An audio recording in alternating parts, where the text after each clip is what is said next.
हम लोग थोड़ा सदर प्रखंड प्रमुख इस प्रसाद में उपस्थित इकट्ठे हुए हैं। झोपड़ी इनके साथ मिला है। मैं आपको बताना चाहता हूँ, कोई घटना घटती है, संन्यासी घटना, केंद्रीय मंत्री के जन के नायक आदरणीय कर्पूरी ठाकुर जी का आज जन्म दिवस है और हमारे आदरणीय श्री अवध बिहारी चौधरी जी के द्वारा कर्पूरी ठाकुर जी का जयंती मनाया जा रहा है। कर्पूरी ठाकुर दूसरे हरिश्चंद्र के रूप में जाने जाते हैं। ये सौभाग्य की बात है कि कर्पूरी ठाकुर जी हमारे प्रदेश के दूसरे उप मुख्यमंत्री और 2 बार के मुख्यमंत्री रहे। पिछड़ों, दलितों, शोषितों की आवाज़ बने, अंग्रेज़ों से लड़ाई लड़ी और जेल की यातनाएं झेले। उनकी इतनी सादगी भरी जीवन से इतने लोग ओत-प्रोत होते हैं, उनके व्यक्तित्व से प्रभावित होकर उनके तरफ खींचे चले जाते हैं। बच्चे को भी अपने प्रमोट नहीं किया। वो 1 बार उप मुख्यमंत्री और 2 बार मुख्यमंत्री रहते हुए भी ना वहाँ उनके पास पटना में आवास हुआ और ना ही उनके पैतृक निवास समस्तीपुर में आवास हुआ। पिछले 2024 में 23 तारीख को उनको भारत का सर्वोच्च पुरस्कार सम्मान नागरिक पुरस्कार भारत रत्न से नवाजा गया। ये बहुत खुशी की बात है, लेकिन बहुत विलंब से हुआ। ये भी सोचने वाली बात है। इतने अच्छे पुरुष महापुरुष का भारत का सर्वोच्च पुरस्कार इतने विलंब से दिया जा रहा है, इसमें भी राजनीति होती है। ये अच्छी बात नहीं है। कसम खानी चाहिए और उनके पद चिन्हों पे चलकर उन्हीं के जैसा नेता बनना चाहिए जो समाज के हित में कुछ सोचे और कुछ करे। आप जिस तरह आदरणीय कर्पूरी ठाकुर जी का सोच था कि वो समाज के लिए जीते थे, उसी तरह मैं भी चाहता हूँ कि मैं भी उसी तरह कार्य करूँ और लोगों के लिए मैं जीऊँ। वो अपने परिवार के लिए नहीं, पूरे समाज के लिए, शोषितों, वंचितों, पीड़ितों के लिए जिए। और मेरे आदर्श रहेंगे आदरणीय कर्पूरी ठाकुर जी। परिचय बताइए। मैं इंजीनियर रमेश कुमार, नगर अध्यक्ष राजद सिवान। इस देश के ईमानदारी और त्यागी के त्याग के प्रतीक और दूसरे हरिश्चंद्र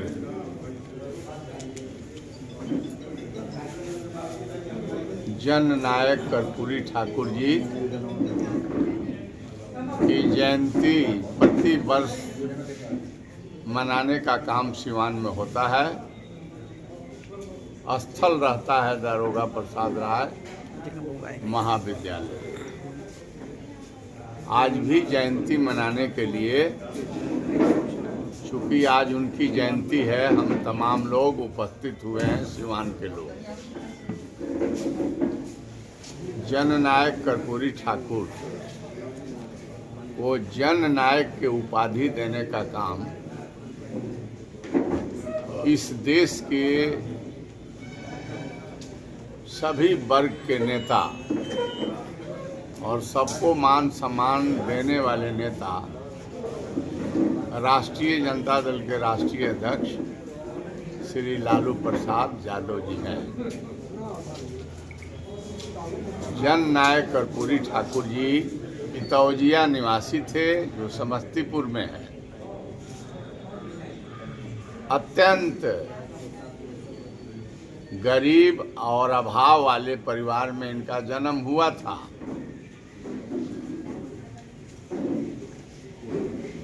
आजाद फिर चुनावी मैदान में आने के बाद ये जीते और 1 बार उप मुख्यमंत्री बने, 2 बार मुख्यमंत्री बने, विधानसभा में विरोधी दल के नेता बने। परिवार में इनके 2 संतान और बेटी भी थी। परंतु पूरे बिहार के सभी लोगों को अपने संतान से ज़्यादा, परिवार से ज़्यादा सबको मानते थे। ये सारे चीज होने के बाद इतने महत्वपूर्ण पदों पर रहते हुए भी धन दौलत के लालच इन्होंने नहीं किया। एक जननायक कर्पूरी ठाकुर ही है जो इस दुनिया से चले गए, परंतु इनके पासबुक में 1 रुपया नहीं मिला। साथ ही साथ एक छोटा सा भी मकान नहीं बना सके, झोपड़ी ही झोपड़ी थी।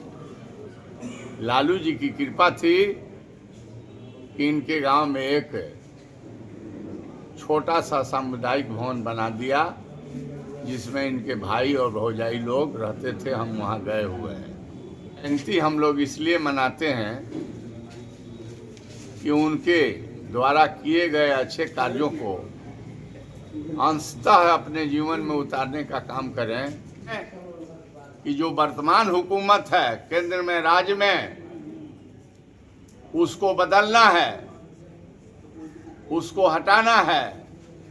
लोकतंत्र जो खत्म हो रहा है उसको मजबूत करना है। तो हमें आज संकल्प लेने की जरूरत है कि हम संघर्ष करेंगे, हम एक रहेंगे, एकजुट रहेंगे और जो लोकतंत्र है, जो संविधान है, उसको खत्म नहीं होने देंगे। हमारे जननायक कर्पूरी ठाकुर जी के जयंती मनाने का अगर कोई हकदार है तो वह लालू यादव की विचारधारा की पार्टी है। इसलिए कि लालू प्रसाद यादव जी के गोद में ही जननायक कर्पूरी ठाकुर का प्राण छूटा हुआ था। और जननायक कर्पूरी ठाकुर ने हमारे नेता को आशीर्वाद देने का काम किए थे। इसलिए कि 25 में चुनाव होने जा रहा है। आज 25 में बड़ी कर्पूरी ठाकुर जी को याद लोग कर रहे हैं, लेकिन कर्पूरी ठाकुर के जो विचारधारा रहा है, जो उनका जो रास्ता रहा है, उसको अख्तियार करके देश को, राज्य को जोड़ने का काम तो किया जाए, तब तो माना जाएगा। अब बेरोजगारी, बेकारी के लिए हमारे नेता तेजस्वी प्रसाद यादव जी जो कल के भविष्य हैं, उन्होंने कहा है और उन्होंने कार्यक्रम दिया है। वो कार्यक्रम को अगर हम सत्ता में आएंगे तो कार्यान्वयन करेंगे। सस्ते तरीके से सबको मान सम्मान देने का काम किया जाएगा। महिलाओं के लिए भी काफी मान सम्मान दिया जाएगा। माई बहन मान योजना, अन्य तरह के घोषणाएं हैं। मैं कहना चाहता हूं कि सब लोग एक होइए, परिवर्तन कीजिए। परिवर्तन करने की जरूरत है। और बाबा साहब भीमराव अंबेडकर के जो पार्लियामेंट में उन्हें बेइज्जत करने का काम किया गया है केंद्रीय मंत्री के द्वारा, तो तैयार होइए। और संविधान लिखने वाले व्यक्ति का अपमान नहीं हुआ है, पूरे देश का अपमान हुआ है। तो लोकतंत्र और जनतंत्र में 25 में आ गया है समय।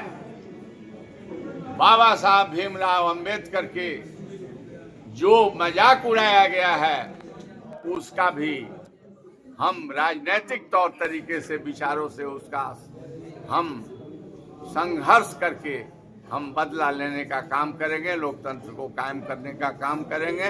पुनः जननायक के चरणों में अपना माथा टेकता हूं और आशीर्वाद मांगता हूं कि आप आशीर्वाद दीजिए कि समाजवादी लोग को ताकत मिले और देश और राज्य के भ्रष्टाचार में डूबी हुई सरकार से मुक्ति मिले।